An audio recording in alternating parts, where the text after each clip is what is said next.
So what's the best part of this video? That no numbers of both these phone names match. Yeah. Hey everyone, this is Mukul from Mubot or Mubot from Mukul.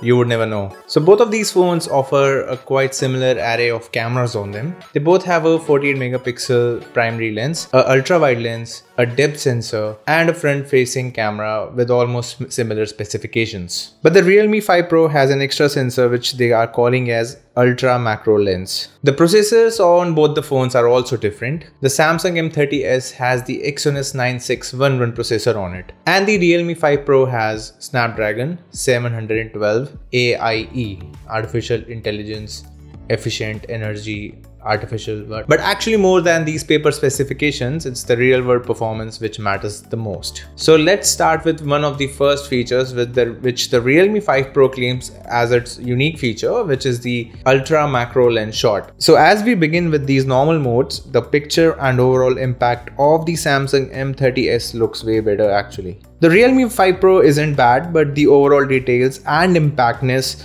of the M30s shot is a clear winner. The shot actually looks too good for it being on this cheap phone. But when I tried doing the same with the ultra macro lens mode on the Realme 5 Pro, I didn't feel as if it was doing anything better than the M30s shot. With the M30s shot, I just moved the phone nearer to this plant, whatever it is, and the shot looked so much better than the ultra macro mode on the Realme 5 Pro. Even that shallow depth of field looks so much better and natural on the M30s. And my assertions were confirmed in these shots again. Both the shots were taken at normal mode and the M30s looks way more detailed. And even on the ultra macro mode of Realme, the M30s was able to retain more details on its normal mode. So not sure what Realme was trying to achieve here with this shot. Oh, I guess I actually know. Marketing gimmicks.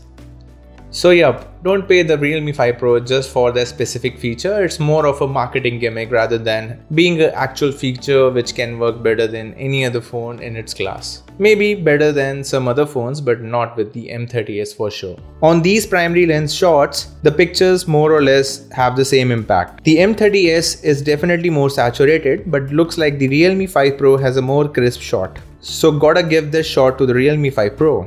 This shot was taken at 2x mode on both the phones, and again the Realme 5 Pro generates a better looking shot. This shot also more or less looked the same and had a similar details even if we zoom in the picture, but the story totally changes when I took the same shots at the 48 megapixel mode on both the phones. And I'm going to be totally frank with this one. The Samsung one sucked. Samsung's 48 megapixel shot looked horrible against the Realme's 48 megapixel shot.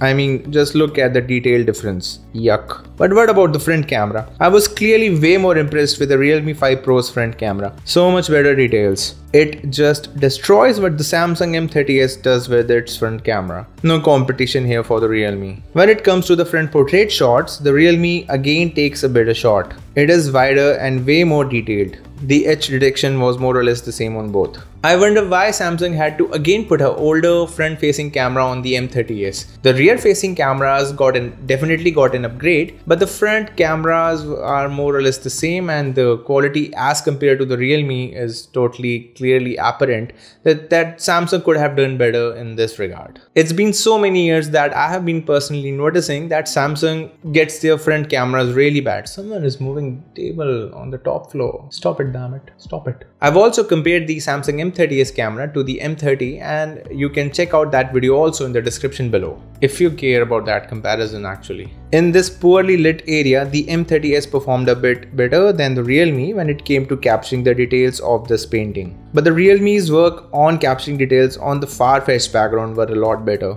The dynamic range was handled way better. This is how the video quality is from the rear camera at Full HD 30 FPS.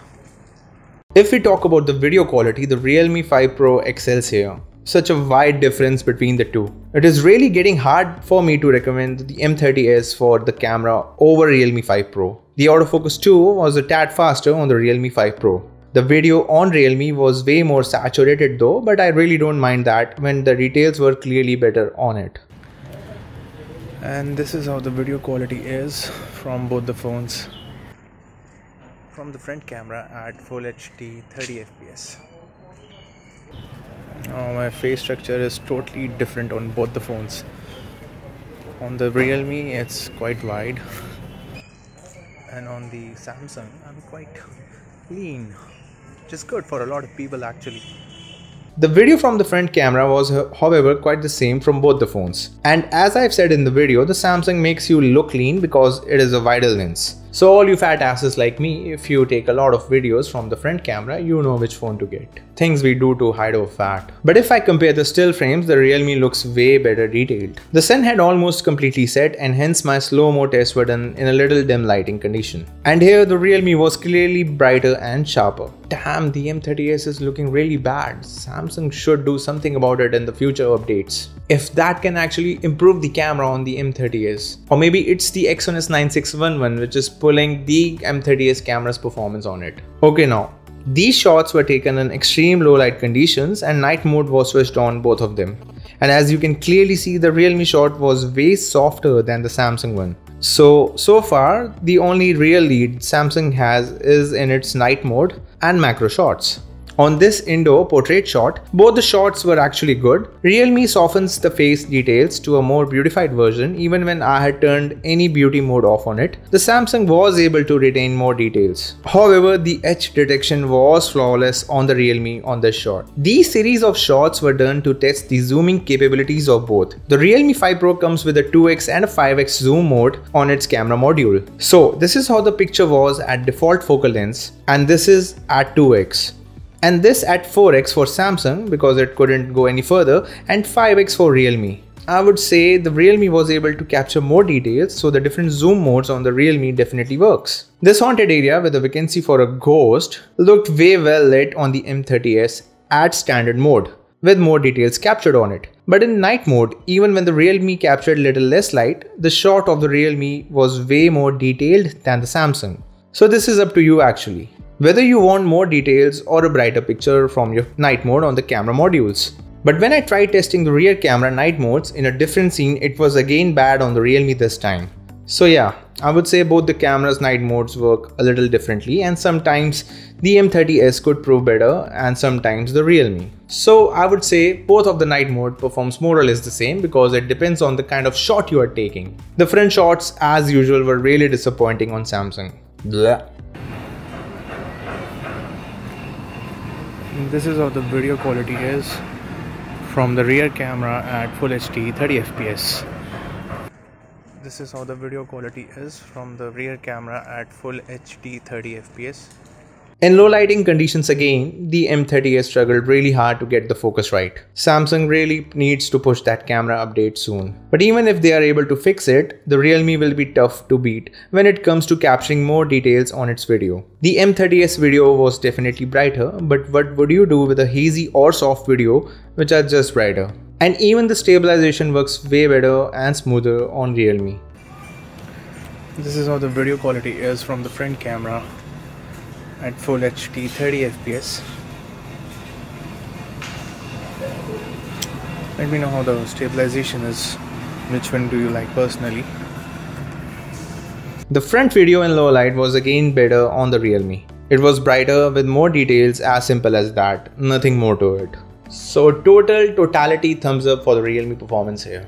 So when it comes to choosing either one of these phones, especially for the camera performance, as clearly it is really hard for me to say to go for the Samsung M30s. Except for a couple of cases, the Realme 5 Pro always performed better in almost all the shots and videos than the Samsung M30s. So yep, that's all this video has to say to you. You can support my efforts on this video by buying these phones from the affiliated links I will post in the description. And maybe leave a like or subscribe if you really like the content, or comment if you didn't like the content so that I can improve more upon it. Special thanks to awesomesauce.in for all their thumbnail design support so far on this channel and my videos. That's all for today. MewBot out.